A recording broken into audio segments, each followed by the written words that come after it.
Hoy continuamos con el tercer sermón de nuestra serie de testigos a pecadores, se llama. Testigos.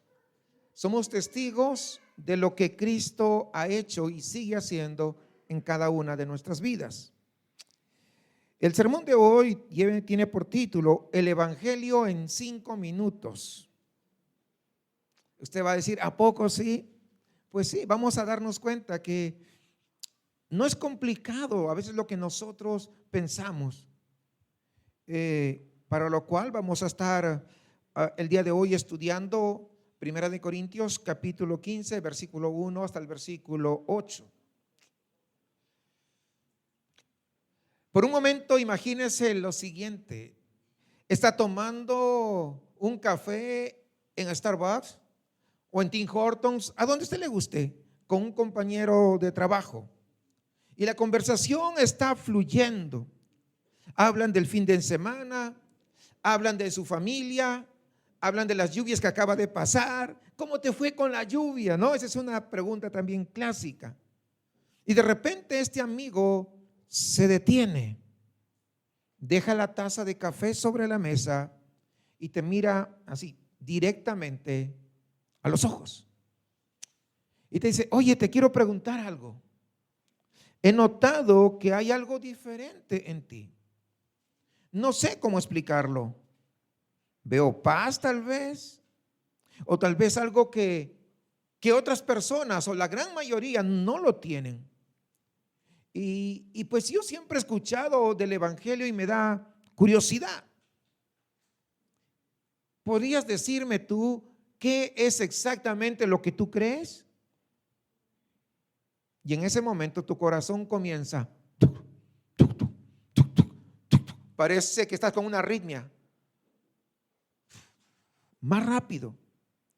Has estado orando por semanas para que Dios te dé una oportunidad de poder testificar de Él. Y sabes, Dios acaba de abrir la puerta. Y entonces tu mente entra en pánico. ¿Por dónde empiezo a hablarle a mi amigo? Le hablaré de Adán y Eva y cómo entró el pecado en el jardín. Le hablaré de los 10 mandamientos, de la Trinidad. ¿Qué tal si digo algo malo? ¿Qué tal si lo confundo más de lo que ya está? Y mientras tu mente está ahí barajando las opciones, de pronto tu boca se abre y dice, bueno, es que la verdad es que hay muchas cosas y es un poco complicado de explicar. Tu compañero asiente con la cabeza y cambia el tema y pide otra taza de café. Y en ese momento la puerta se cerró. No porque el Evangelio sea complicado, y quiero que hoy que nos quede claro, no, sino porque nadie tal vez o tú no te has preocupado de poder explicarlo con claridad. Hoy vamos a explicarlo de tal manera que tú puedas tener claridad para poder transmitir el Evangelio. No importa quién esté al frente, tu compañero, tu jefe, tu familiar, no importa. 5 minutos son suficientes. Si pestañeas, te lo vas a perder.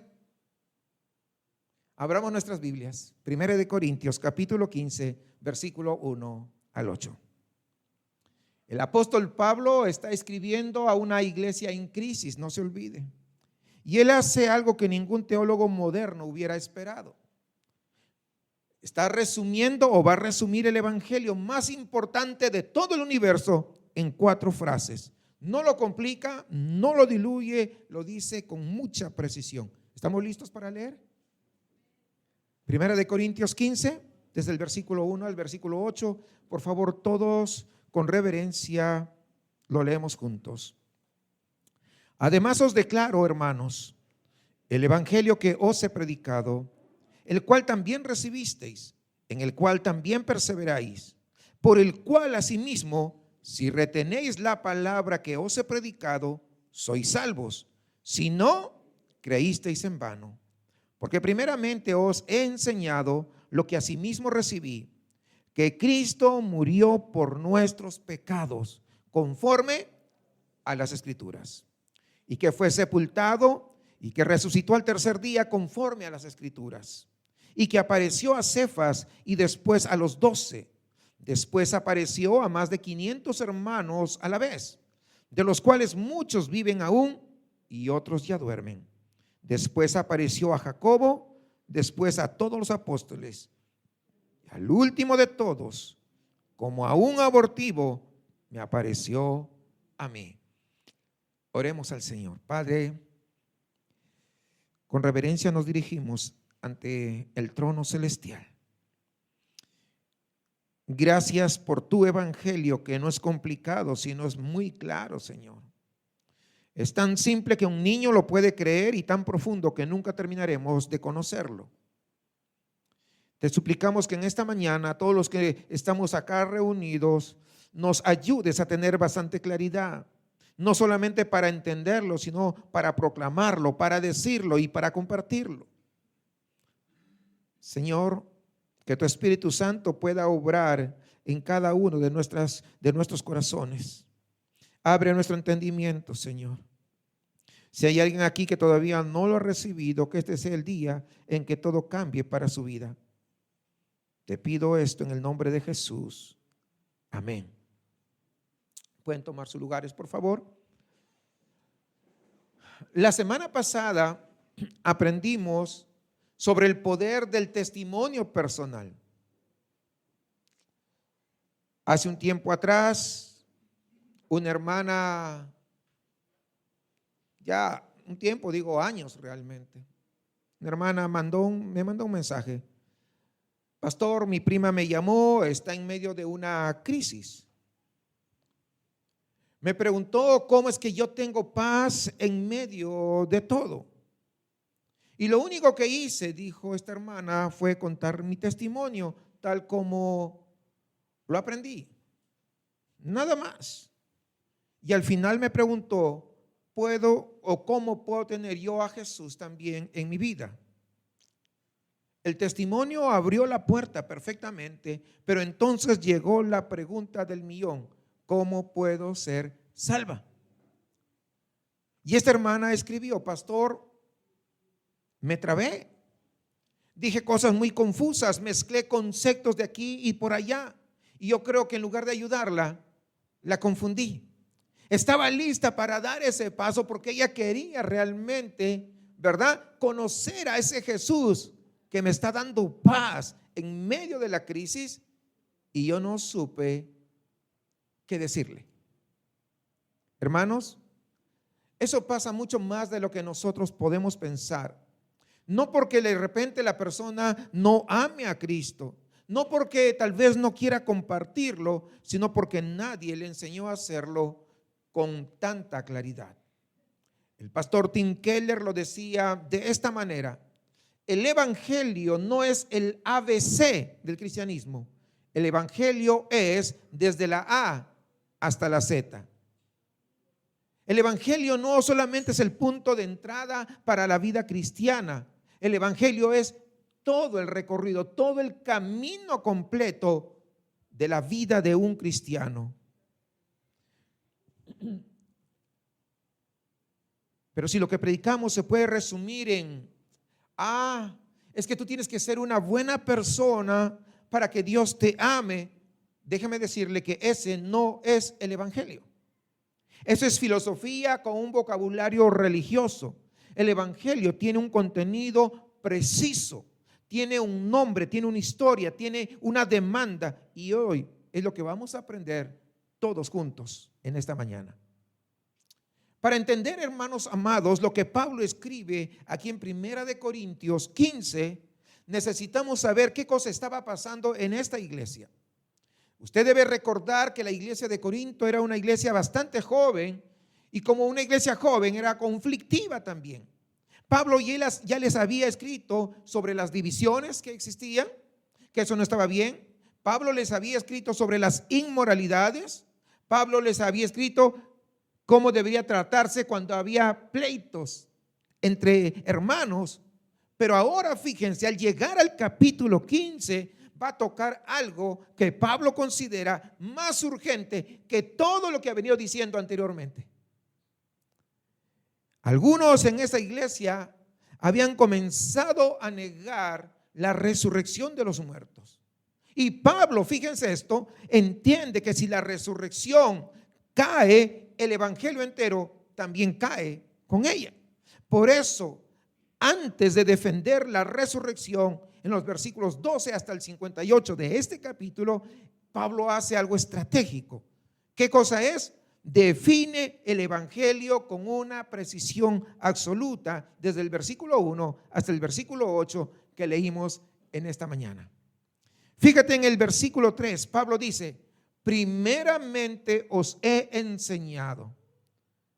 En el griego original, la palabra primeramente es protois, es decir, de primera importancia.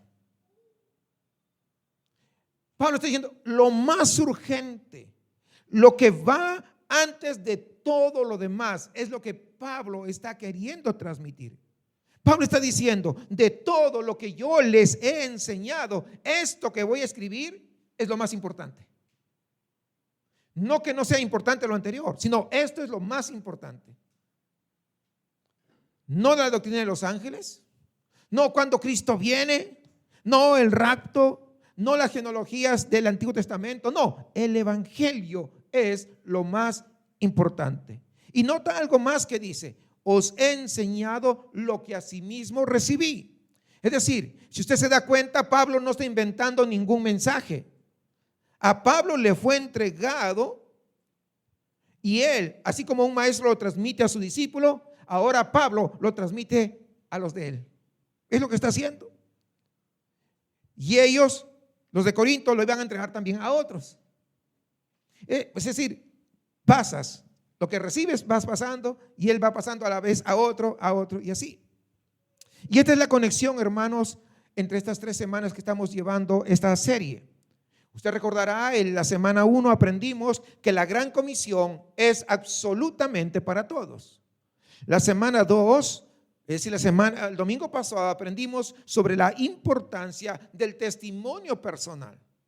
No tienes que inventar cosas, di lo que Cristo ha hecho por ti y eso es todo, con eso estás testificando. Y hoy es el tercer domingo de esta serie, vamos a aprender cómo articular el contenido del mismo mensaje. El mandato nos envía, porque es la gran comisión, id. Pero el testimonio, tu testimonio es el que va a abrir la puerta. Y el evangelio, lo que vamos a ver hoy, es lo que va a entrar por esa puerta que está abierta. La tesis central de este sermón es que el evangelio, hermanos, tiene un contenido claro, un fundamento histórico irrebatible y una respuesta que nadie puede o debe evitar.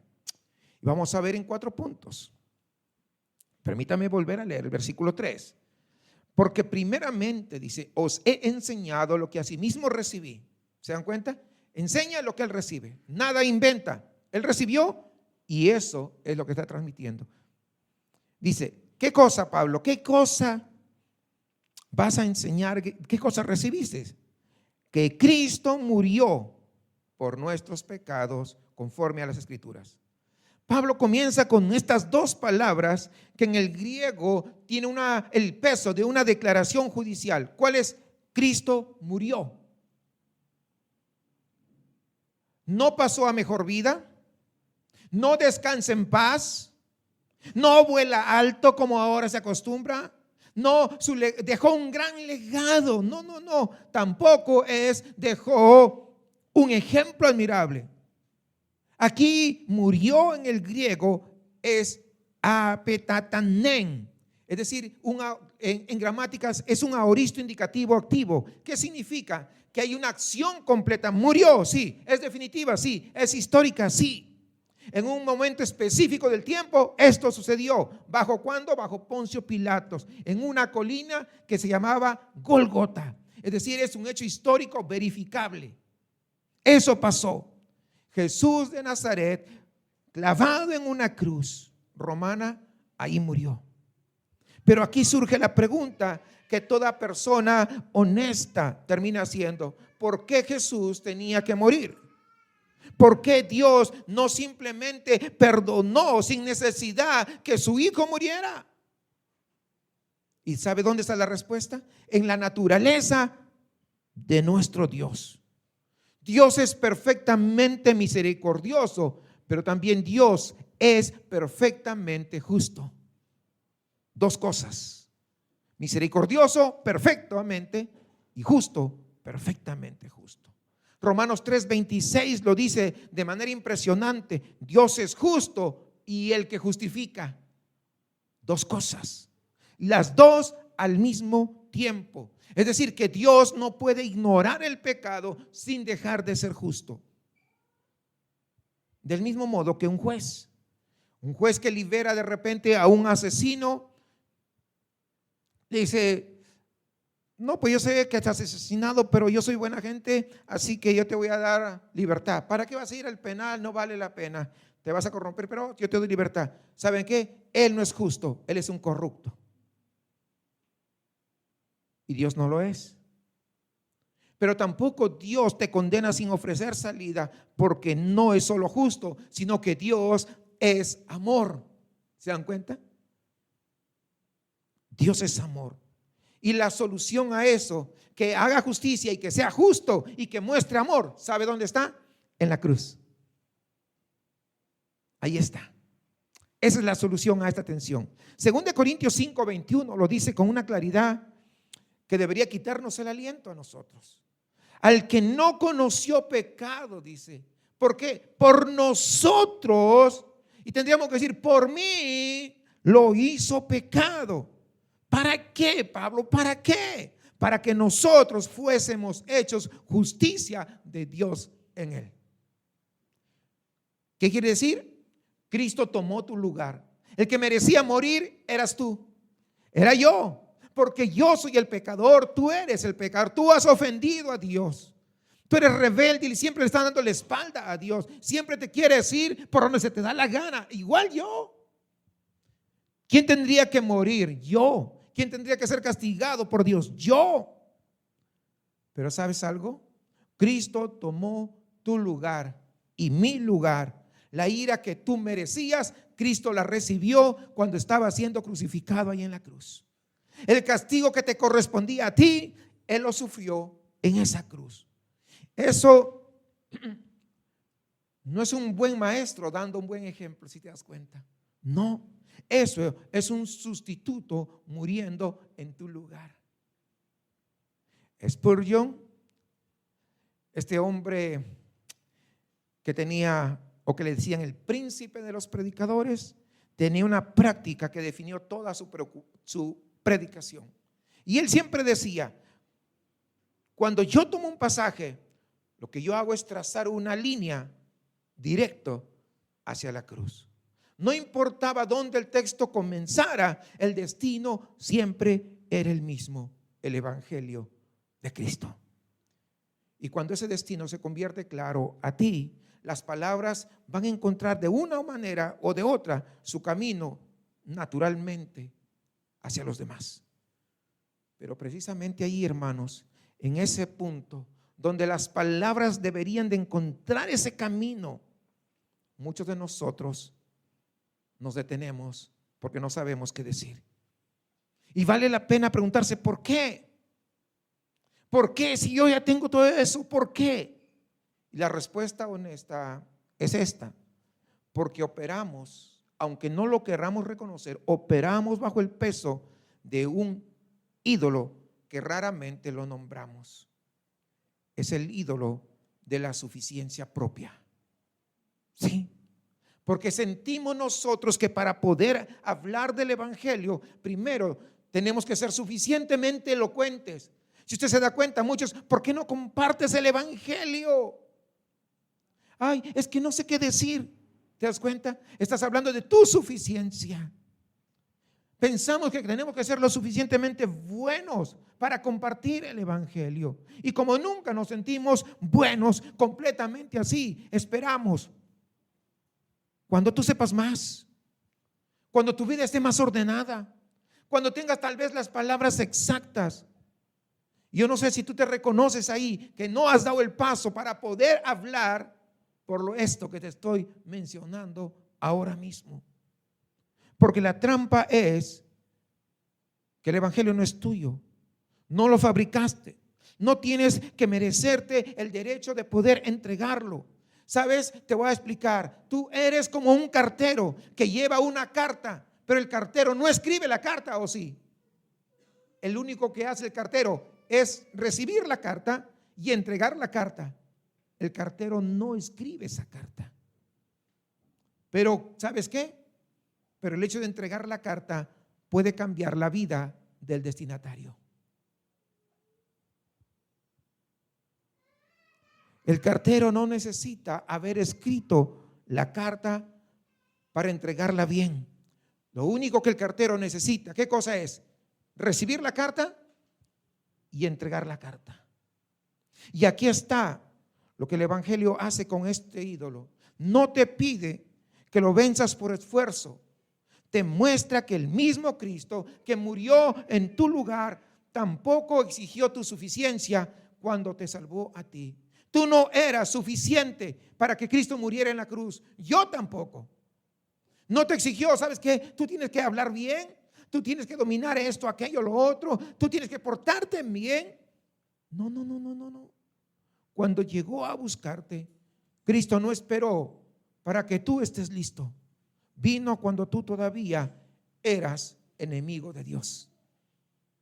Y esa misma gracia, no tu habilidad,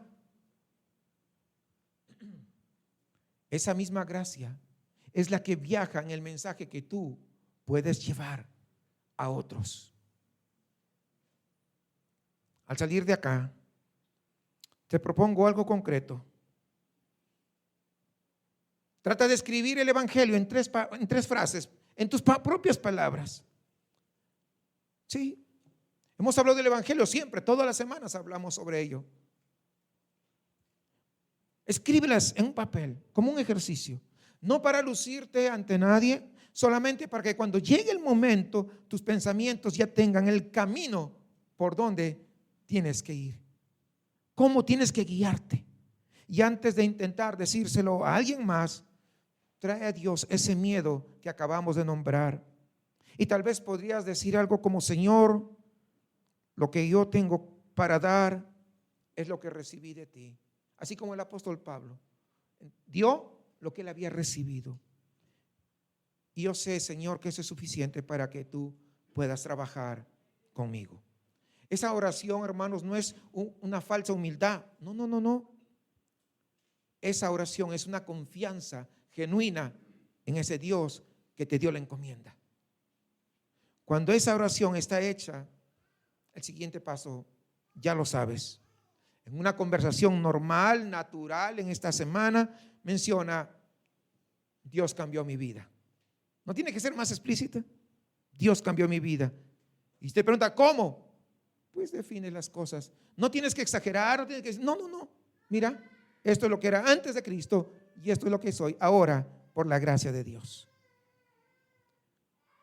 Porque aunque eso todavía no menciona el evangelio completo, pero solamente eso es transmitir lo que tú recibiste. Y eso, hermanos, es el primer paso. No tienes que hacer más. El texto, sin embargo, no se detiene en el mensajero. Pablo avanza de inmediato hacia el contenido de ese mensaje. Y ese contenido tiene un núcleo que no se puede suavizar ni puede ser destruido. Mire, permítame volver a leer el versículo 3, porque primeramente dice: os he enseñado lo que asimismo recibí. ¿Qué, Pablo? ¿Qué cosa? A ver, dinos. Que Cristo murió, y luego continúa: por nuestros pecados. Fíjense bien, Pablo no dice que Cristo murió para darnos un buen ejemplo, Ni siquiera dice que Cristo murió para mostrarnos cuánto nos ama. No, aunque ambas cosas son verdad, pero acá dice murió por nuestros pecados. Por nuestros pecados. Eso quiere decir en lugar de nosotros, en favor de nosotros, en sustitución de nosotros. Cuando Cristo muere, no fue, hermanos, para acompañar al pecado, sino para pagar por nuestros pecados, por nuestras ofensas, en contra de Dios, de un Dios santo, de un Dios glorioso. Y la palabra es personal, no los pecados del mundo en abstracto, sino nuestros pecados, los tuyos y los míos. Pero ¿qué es el pecado bíblicamente hablando? Porque a veces nos falta un poco entender eso. Porque en nuestra cultura esa palabra puede ser muy anticuada, una palabra vieja, casi nadie lo usa finalmente. Si usted va afuera, casi nadie entiende lo que es pecado. O sea, lo han escuchado tal vez en la iglesia y cuando de repente se rezaba el Ave María y todo eso, pero no tienen un entendimiento claro de lo que es pecado. Algunos creen pecado es sinónimo de no fumar. Ya no fumo porque eso es pecado. No voy a ir a bailar porque eso es pecado. Piensan que solamente se circunscribe a ese tipo de acciones. Pero déjeme decirle esto. La Biblia da 3 definiciones que juntas forman el concepto o el cuadro completo de lo que significa pecado. Romanos 3:23 dice que todos pecaron y están destituidos de la gloria de Dios. Es decir, pecar, si usted se da cuenta de acuerdo a este pasaje, es no alcanzar el estándar perfecto para el que fuimos diseñados. Ese es pecar. Pero no solamente se queda en eso. Primera de Juan, capítulo 3, versículo 4 dice que el pecado es infracción de la ley. Es decir, Dios dio sus mandamientos y nosotros no queremos ni quisimos cumplir esos mandamientos. También es pecado. Y Santiago 4:17 agrega algo más: al que sabe hacer lo bueno y no lo hace, le es pecado. Es decir, muchas veces también pecamos por omisión. Si ya veíamos en el primer domingo de este sermón que nosotros somos enviados, que la gran comisión es para nosotros, ya lo sabemos y no lo hacemos, estamos pecando por omisión, porque no lo estamos haciendo. ¿Ya van captando el punto? Cuando vemos que hay algo que Dios nos llama a hacer, y nosotros en lugar de ir y hacerlo, damos vuelta para el otro lado, estamos pecando.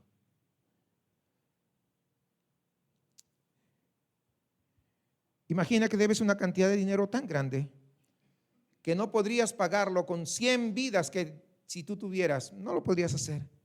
Trabajando día y noche no te alcanzaría, porque los intereses de lo que tú debes van creciendo, se van multiplicando, siempre es así. Llega el día en que tu acreedor te demanda y te lleva ante el juzgado. Te llevan a, no querías ir, pero te llevan ante el juzgado, ahí a la fuerza, y el juez revisa los números y pronuncia la sentencia. Se va a cadena perpetua, porque debe demasiado, no lo va a poder pagar. No hay apelación, no tienes con qué pagar, te vas a cadena perpetua. Y entonces alguien que está sentado ahí en la banca, en esa sala, se pone de pie, se acerca al estrado donde está el juez, saca un cheque, le pide el importe que estás debiendo tú, hace el cheque y lo firma y paga cada centavo que tú debes. El juez verifica el monto y en ese momento dice: sentencia anulada, porque la deuda ya fue saldada. Eres libre, completamente libre. ¿Saben qué cosa es eso? Eso pasó en la cruz, con aquellos que se arrepienten y ponen su fe en Cristo. Todos sus pecados en ese momento fueron pagados. Juan 19:30 registra las últimas palabras de Jesús antes de morir. Consumado es. En griego es tetelestai. Es la palabra que exacta que se escribía cuando una factura de la época había sido cancelada. Tetelestai, que ya había sido pagada por completo. Esa era la palabra tetelestai, ponían en todas las facturas. Cuando esa deuda quedaba cancelada completamente, tetelestai. Ahora ven que ponen un sello cancelado cuando ponen, ¿verdad? Que van a comprar y pagan todo, ¿qué le ponen? Que ya fue pagado todo. ¿Sí han visto eso o no? Todavía se utilizan ese tipo de sellos. Tetelestai. La deuda de pecado, cada mentira, cada orgullo, cada vez que tú viviste como si Dios no existiera, fue sellada con ese sello, pagado por completo. Es lo que significa. Ahora bien, cuando nosotros explicamos esto, hay un momento en que muchos de nosotros tememos más que cualquier otro, el momento de mencionar el pecado. ¿Sí? Y vale la pena nombrar por qué tenemos ese temor. Porque detrás de ese miedo para hablar de pecado hay algo más.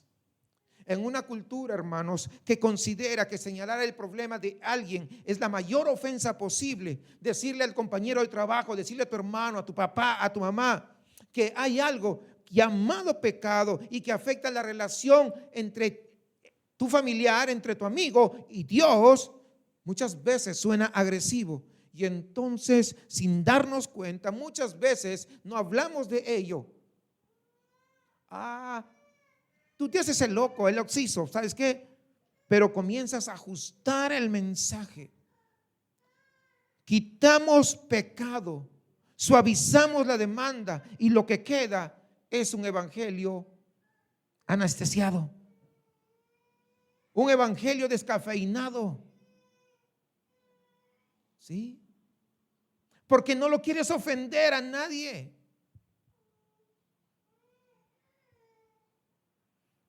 Un evangelio que no incomoda a nadie. Pero ¿sabes qué? Ese evangelio tampoco salva a nadie. ¿Pero por qué lo hacemos? Porque el ídolo de la aprobación es uno de los más persistentes que existen. Queremos que el evangelio suene muy accesible para todo el mundo. Y en ese proceso, sin quererlo, le estamos quitando los dientes al único mensaje que tiene poder para cambiar una vida. El evangelio, hermanos, que nombra el pecado con claridad, no es cruel. El evangelio que nombra el pecado es el acto más compasivo que puede existir. Un médico a alguien que está enfermo de cáncer le dice: no te preocupes, todo está bien. No es amable. ¿Sabe qué cosa es? Es negligente. Sí. Si el evangelio, hermanos, que te cambió a ti, incluyó esa convicción profunda de pecado y una necesidad urgente de gracia, que Dios te alcance, ese es exactamente el que tu compañero de trabajo, el que tu papá, el que tu mamá, el que tu hermano, el que tu amigo necesita escuchar. No un evangelio más cómodo, el mismo. Lo que yo te pido en esta semana es esto: practica en voz alta, en tu recámara, en tu coche, explicar el problema del pecado en menos de 2 minutos, con palabras que alguien sin un vocabulario religioso tal vez lo pueda entender. No para condenarlo, no como creyéndote superior, no, porque no lo somos, sino con la honestidad de alguien que lo ha vivido en carne propia. Y antes de practicarlo, hazte esta pregunta ante Dios: ¿temo hablar del pecado porque genuinamente amo a las personas y yo no quiero herirlas? ¿O temo hablar del pecado porque me importa más mi comodidad que la eternidad de mi familiar? Piensa en ello. Medita en ello. ¿Por qué temes hablar del pecado? ¿Cuál es la razón? ¿Cuál es el motivo? ¿Te has puesto a meditar?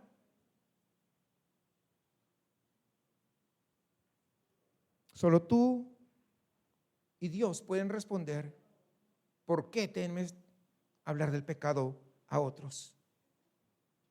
Porque esa respuesta que tú des va a determinar cómo vas a abrir la boca la próxima vez que tengas la oportunidad. Escúchame, la claridad sobre el problema y la solución serían suficientes para una filosofía, pero el evangelio no es filosofía.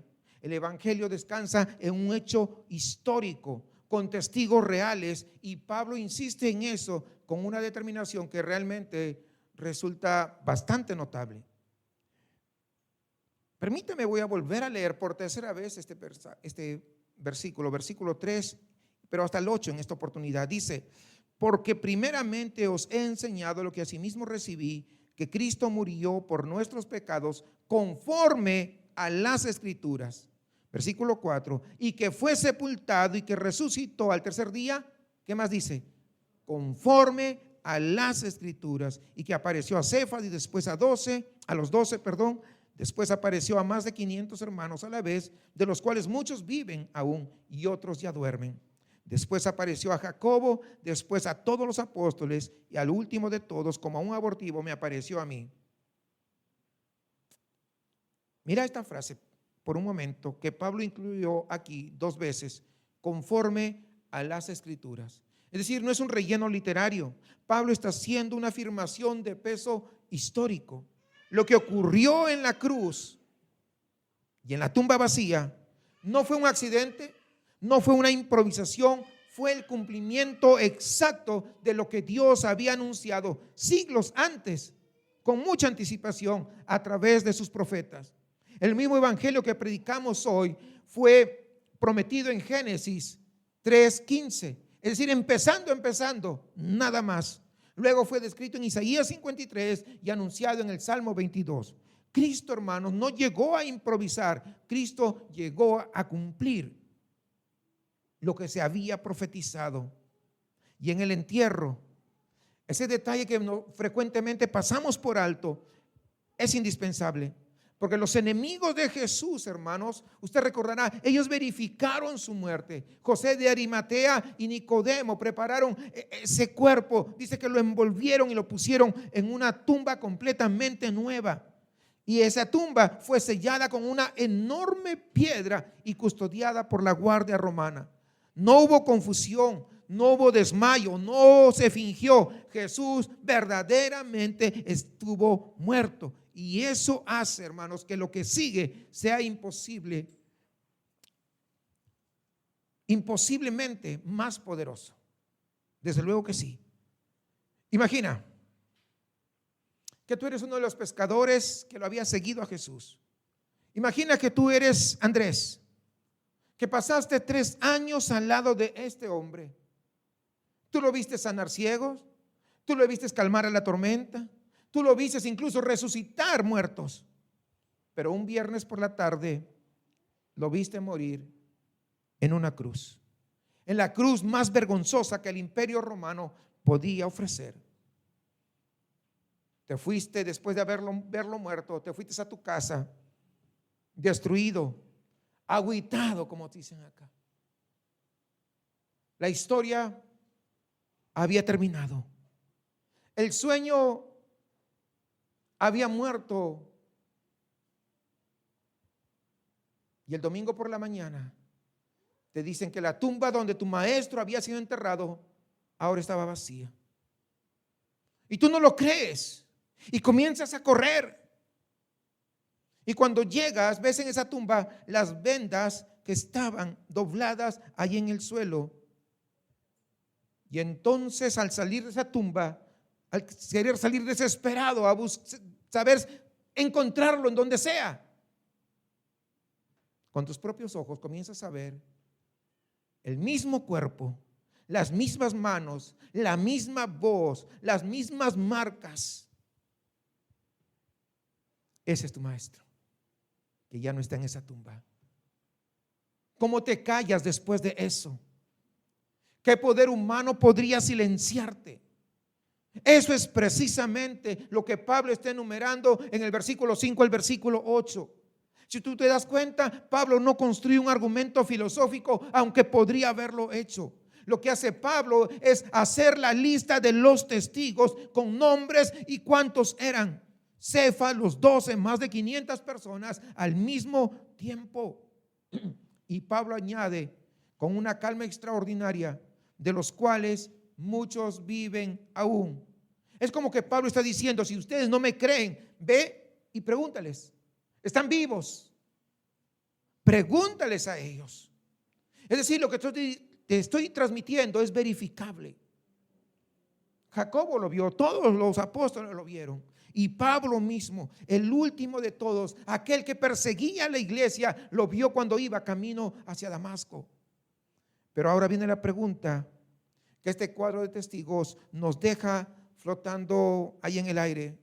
Si el testimonio es tan sólido, si la evidencia es tan verificable, si la resurrección de Jesucristo es el evento mejor documentado de toda la antigüedad, ¿por qué muchos de nosotros vivimos como si tuviéramos algo frágil en nuestras manos que no somos capaces de contar a otros?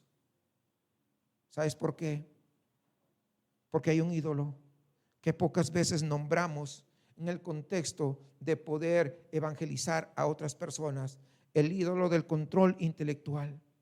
Porque sentimos que antes de poder compartir el evangelio, tenemos que ser capaces de responder cada objeción posible. Y te pones a pensar y dices: ¿qué pasa si me preguntan sobre la ciencia y la fe? ¿Cómo son iguales o no? ¿O se contradicen? Te comienzas a preguntar: ¿y qué pasa si me preguntan por qué los niños pequeños mueren si hay un Dios? Es decir, ¿qué pasa si me preguntan sobre el sufrimiento de la gente? ¿Qué pasa si me preguntan sobre otras religiones? ¿Sabes qué? Y como no tenemos esa respuesta para todo, entonces, ¿qué hace? Mejor nos callamos. Un hombre planteó la siguiente premisa: yo no creo en la resurrección porque los muertos no resucitan. Y pues le dije: tienes razón. Los muertos normalmente no resucitan. Por eso cuando alguien resucita, eso es un milagro extraordinario.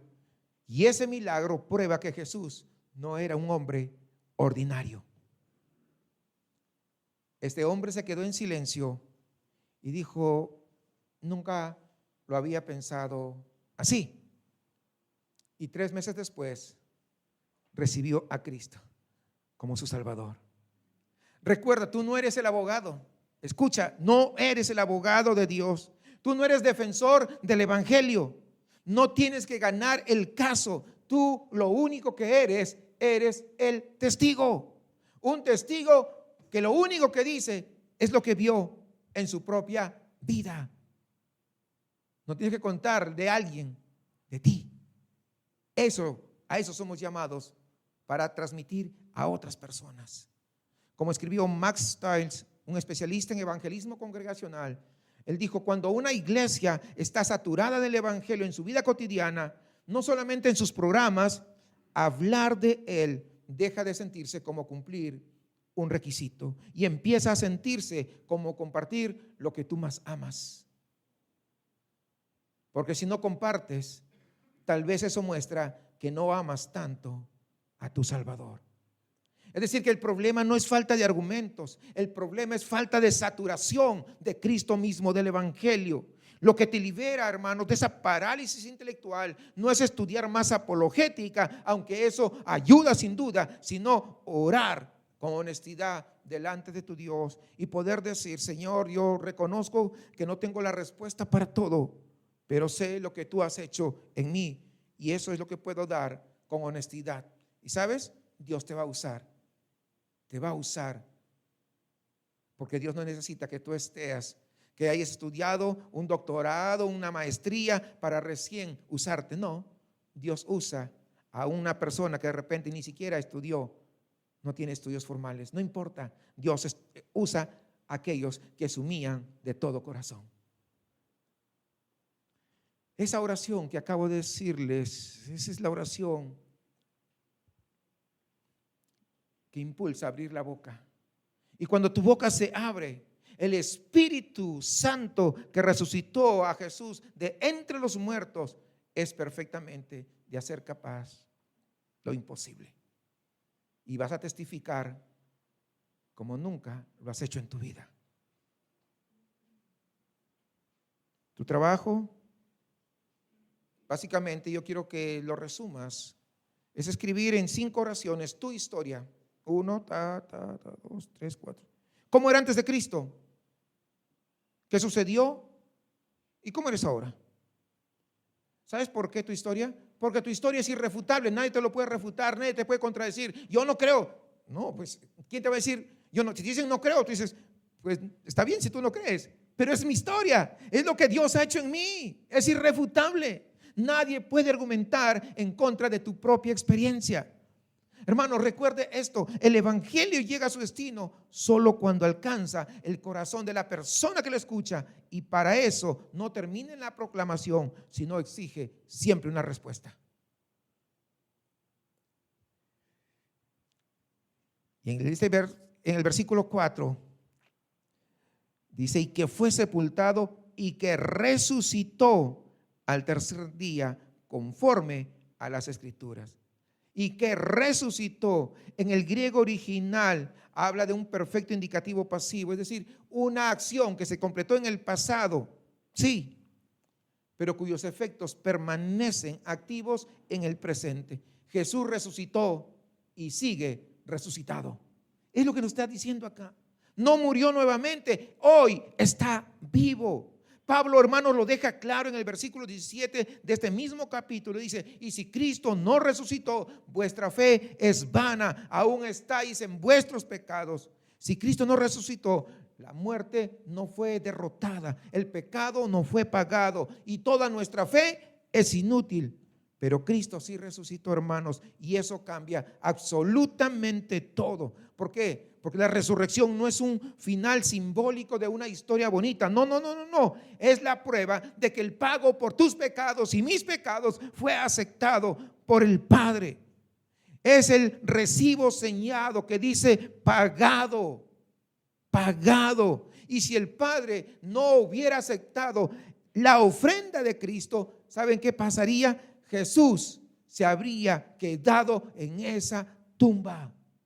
La resurrección es Dios declarando, la deuda ha sido pagado, el pago ha sido recibido, el acusado queda libre. ¿Y quién es el acusado? Tú y yo. Romanos 10 nos muestra cómo se recibe todo esto. Romanos 10, 9 al 10 dice, si confesares con tu boca que Jesús es el Señor y creyeres en tu corazón que Dios le levantó de los muertos, serás salvo. 2 movimientos, corazón y boca, interior y exterior, creer y confesar. No son etapas separadas, son 2 caras de una misma respuesta. Creer en tu corazón no es creer intelectualmente. No. En el pensamiento bíblico, hermanos, el corazón es el centro de la voluntad y de la conciencia. Creer en el Señor es rendirse, es depender de Él. Esa es la diferencia entre saber que un puente te puede sostener tu peso y en poder caminar a través de ese puente. Son cosas muy diferentes, muy diferentes. Hermanos, ¿por qué son diferentes? Porque uno es información y otro es fe. Porque si tú vas caminando es porque tienes fe que ese puente te puede sostener.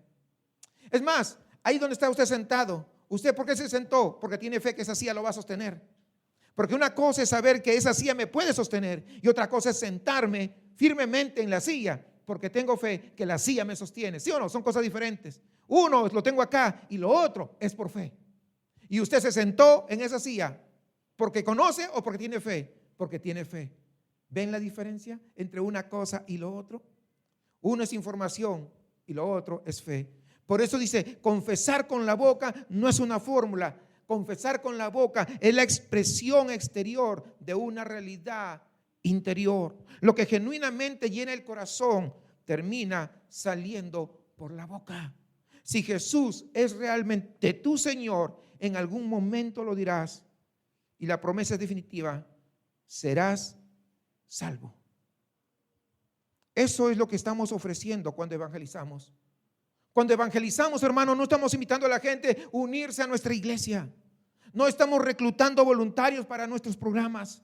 Estamos anunciando que hay una puerta abierta hoy mismo que lleva del juicio a la gracia de Dios, de la separación de Dios a la reconciliación con Dios. Y la promesa es esta: serás salvo. No tendrás la mejor vida, serás salvo.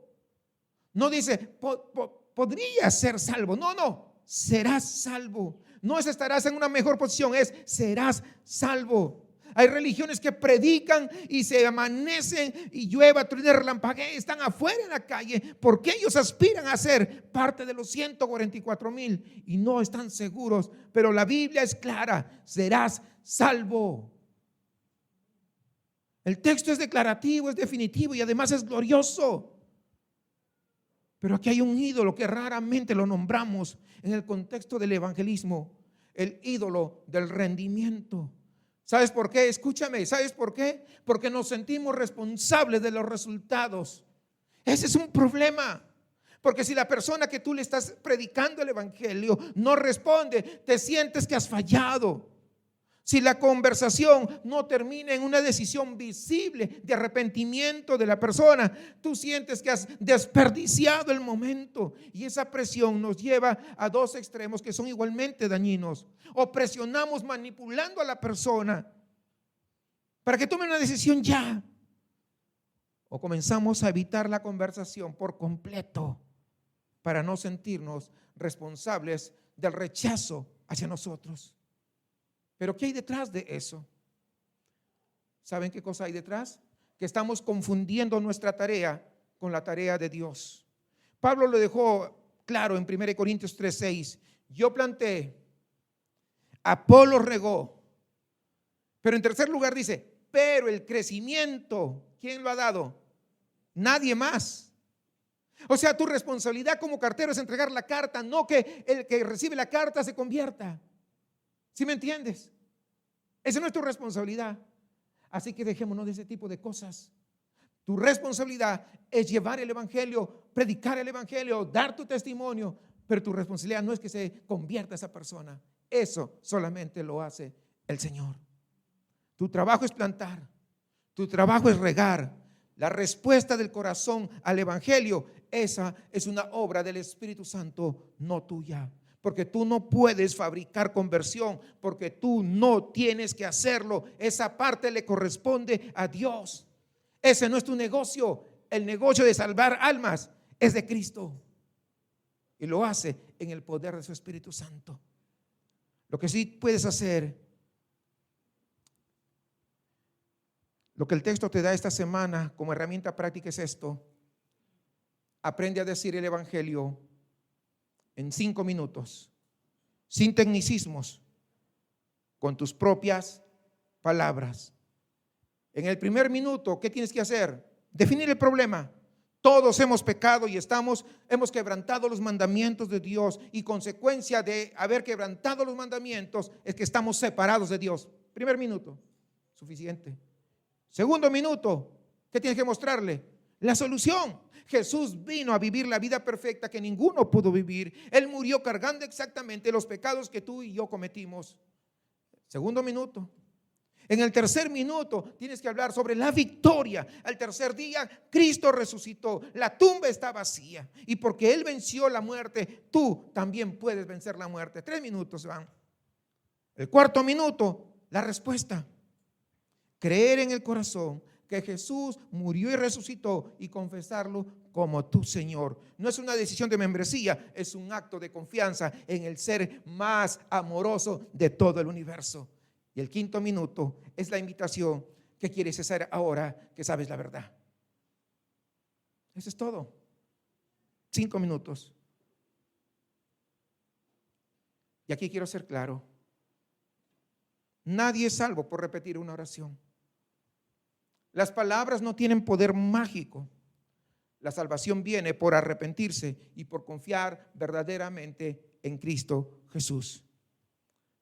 Pero cuando alguien cree de verdad, naturalmente va a querer clamar a ese Dios y decirle: Señor, perdóname, no quiero vivir eternamente separado de ti, porque sé a dónde voy si hoy muriera, condenado eternamente.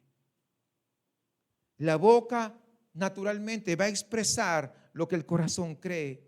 Así que si hoy quieres poner tu confianza en Cristo, puedes hablar con Él con palabras tan simples como: Señor, reconozco que soy pecador, que no puedo salvarme a mí mismo.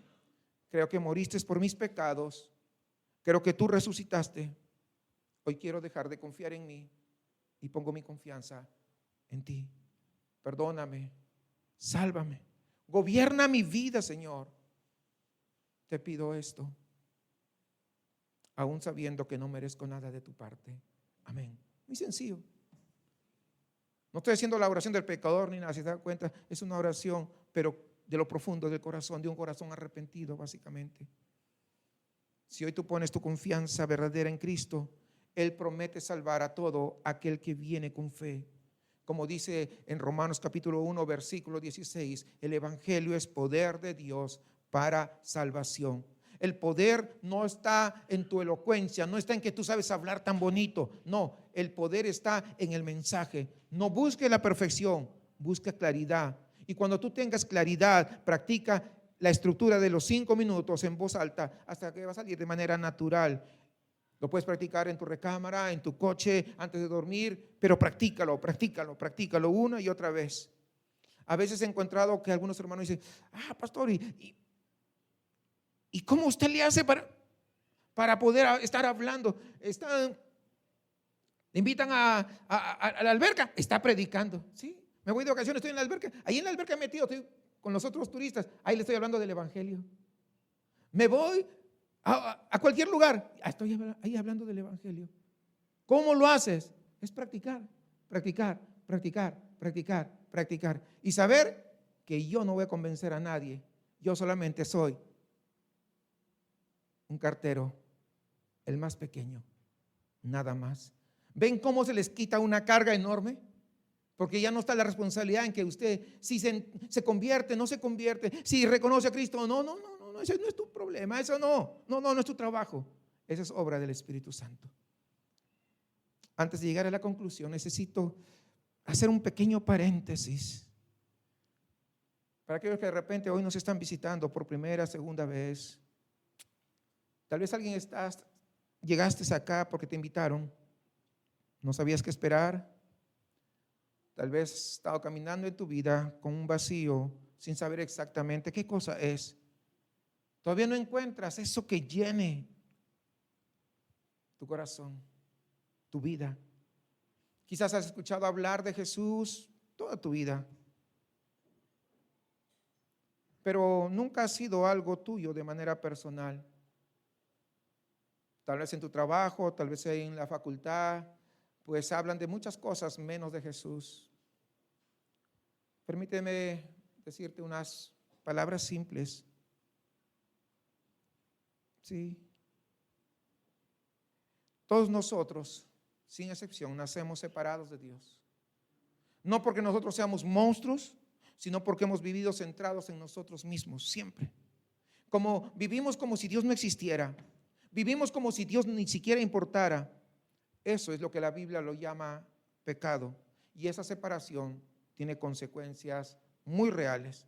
No solamente después de morir, no, sino ahora, en ese vacío que muchas veces tenemos, que muchas veces llega incluso a atormentarnos. En la búsqueda que seguimos buscando de una manera, de otra manera. ¿Y saben por qué lo digo? Porque yo lo viví.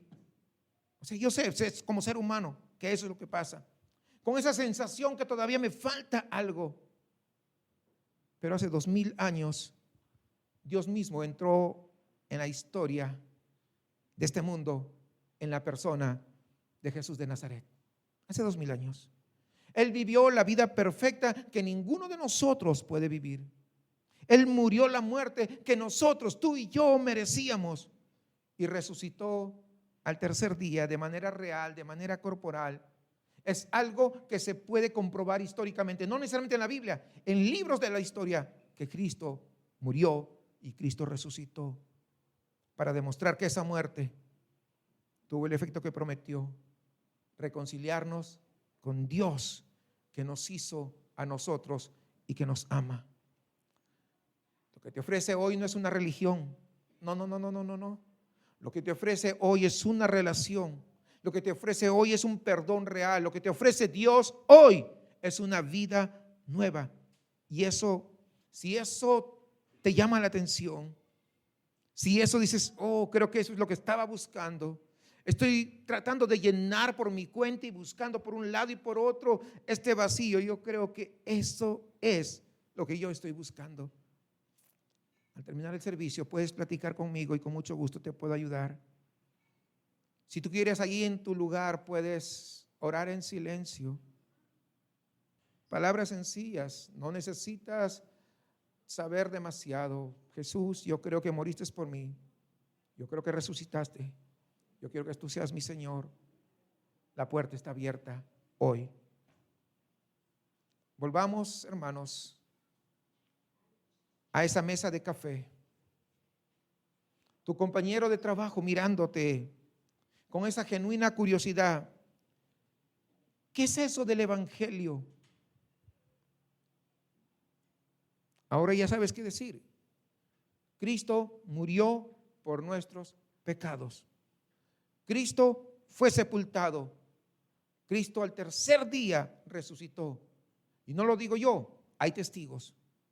Y lo único que se pide es poner nuestra fe en Él y confesarlo como el Señor de nuestra vida. 5 minutos, sin tecnicismos, sin presión, sin tener todas las respuestas. Podemos nosotros compartir el evangelio. Will Metzger, no estoy seguro si la pronunciación es correcta, en su libro sobre evangelismo bíblico señala que la tentación más grande en el evangelismo moderno no es inventar falsedades sobre el evangelio, sino decir verdades incompletas. Un evangelio, hermanos, que habla de amor pero que no habla de pecado, o que habla de gracia sin hablar de arrepentimiento, no es un evangelio amable. Es un evangelio diferente a lo que está en las Escrituras. Y un evangelio diferente a la Biblia, ¿saben qué hace? No salva. Una hermana contó una historia de una joven de 19 años que llegó a su iglesia sin saber nada del evangelio. Al final alguien se le acercó y la llevó a un lugar tranquilo y le explicó exactamente lo que acabamos de ver el día de hoy, en 5 minutos. El problema, la solución, la victoria y la respuesta. Esa joven entendió el evangelio, lloró, recibió a Cristo. 15 años después, ella lidera el ministerio de damas en su congregación. Su hijo, que nació en medio de la crisis en la que se encontraba esta mujer, ella la llevó a la iglesia. Ya creció, adolescente, ya era un joven y fue bautizado. Todo porque alguien supo cómo transmitir el evangelio con claridad. Escúcheme esto: tu compañero de trabajo, tu papá, tu mamá, tus hermanos, tus primos, tu vecino, están a una sola conversación de distancia de esta misma historia. Si estás comenzando, el paso en esta semana es uno, solamente uno. Practica los 5 minutos en voz alta. Te lo recuerdo para que se te vaya contigo. Minuto 1, el problema está separado de Dios. Todo el mundo está separado de Dios. Número 2, minuto 2, la solución: Cristo murió por pecadores. ¿Quiénes son los pecadores? Los que están separados de Dios. Número 3, la victoria. Jesús venció a la muerte. Al tercer día, Él resucitó. Número 4, arrepiéntete y cree. Y número 5, o minuto 5, invitación: ven a Cristo hoy. 5 minutos suficientes. La mejor manera, hermanos, de consolidar lo que aprendes es transmitirlo. No te quedes con lo que aprendes, ponlo en práctica. El próximo sermón vamos a hablar de algo que muchos de ustedes tal vez están pasando o pensando. Yo quiero hacerlo, pero ¿qué pasa si tengo miedo? ¿Qué pasa si cuando yo voy a hablar comienzo a tartamudear y comienzo a temblar? ¿Qué pasa si me rechazan? ¿Sí se les ha cruzado por la mente eso? Porque esa es una de las cosas que te detiene. No te pierdas el próximo sermón. Vamos a ver a Pedro y a Juan ante el Sanedrín, amenazados de cárcel y de muerte, respondiendo con una sola petición: Señor, danos valentía. Prepárate para lo que viene, porque el mismo Cristo que te buscó a ti va delante de ti en esta semana. No vas a salir de acá con tus propias palabras, vas en el nombre de Cristo. Y su nombre, ¿sabes qué? Tiene el poder de abrir corazones. Tiene el poder que ninguna palabra humana puede abrir. Solamente el poder de Dios a través de su Espíritu Santo. Decídete. Espero que salgas desafiado este día y puedas decir: Señor, ayúdame y dame valentía para poder hacer lo que tú quieres que yo haga. Pongámonos de pie y oremos al Señor. Amado Señor, gracias. Gracias por la claridad del Evangelio.